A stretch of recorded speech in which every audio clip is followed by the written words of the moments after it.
Hello everyone.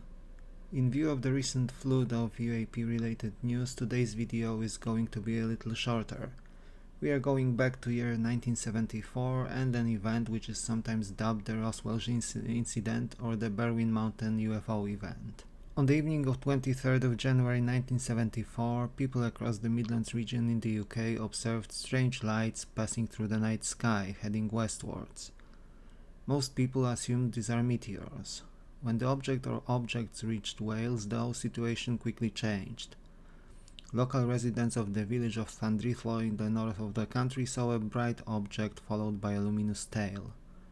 One witness also mentioned a blue blinking light.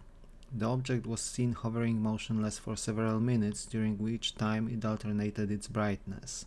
As it seemed to take off again, soon enough there was a tremor felt across the houses in the village, accompanied by a sound of a powerful explosion. The tremors were strong enough to be felt in a 60-mile radius. The object seen by the villagers seemingly crashed into the slope of the Cader Bronwen or Berwyn Mountain east of the village.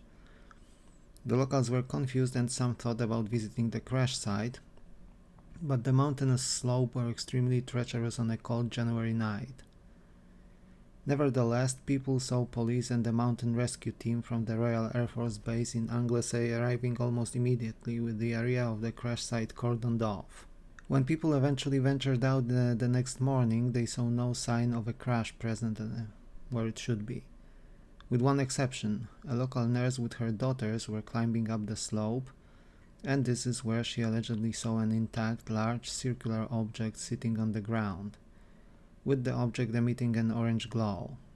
They were approached by police and people from the military and were told to leave the area immediately. A retired military man who presented himself as Robert Prescott contacted one of the British UFO researchers sometime after the event, and said that he and several other personnel were assigned to transport 2 oblong crates from the crash site to the Porton Down laboratory of the British Ministry of Defence, with instructions not to stop en route. Upon opening the crates, the military personnel allegedly saw 2 dead humanoids, about 5 to 6 feet tall, with very skinny bodies. The bodies were placed in decontamination suits. He also claimed that there was another unit which was instructed to transport living aliens from the crash site. The event was not a subject to massive coverage initially, although some tabloid newspapers picked it up and dubbed it the Roswelsh, or the Welsh Roswell incident. Some independent UFO researchers traveled to the village of Llandrillo and the surrounding areas and talked with the local residents. Some mentioned clearly anomalous characteristics of the object seen that night, like instantaneous acceleration, and they did recall the military and police activity in the area. Despite that, there was no official explanation for a very long time.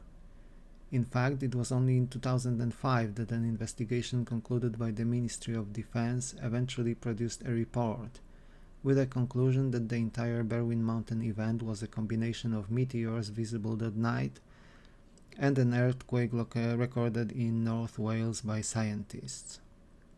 Still, both the locals from the area and as well as many other people did not believe in this, just like they did not believe in the explanation that the military and the police have arrived, as they did not initially receive any news about earthquakes in the area. A wider coverage of the Llandrillo event can be experienced in a video posted by an excellent channel called Eyes on Cinema.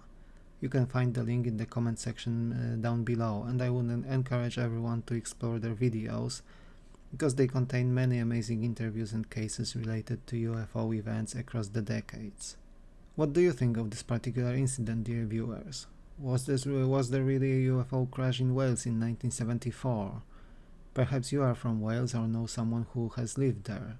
Let me know in the comment section down below. Other than that, we should be back to the regular coverage, news if something interesting happens, and a longer video dedicated to another UFO event from the past, so stay tuned.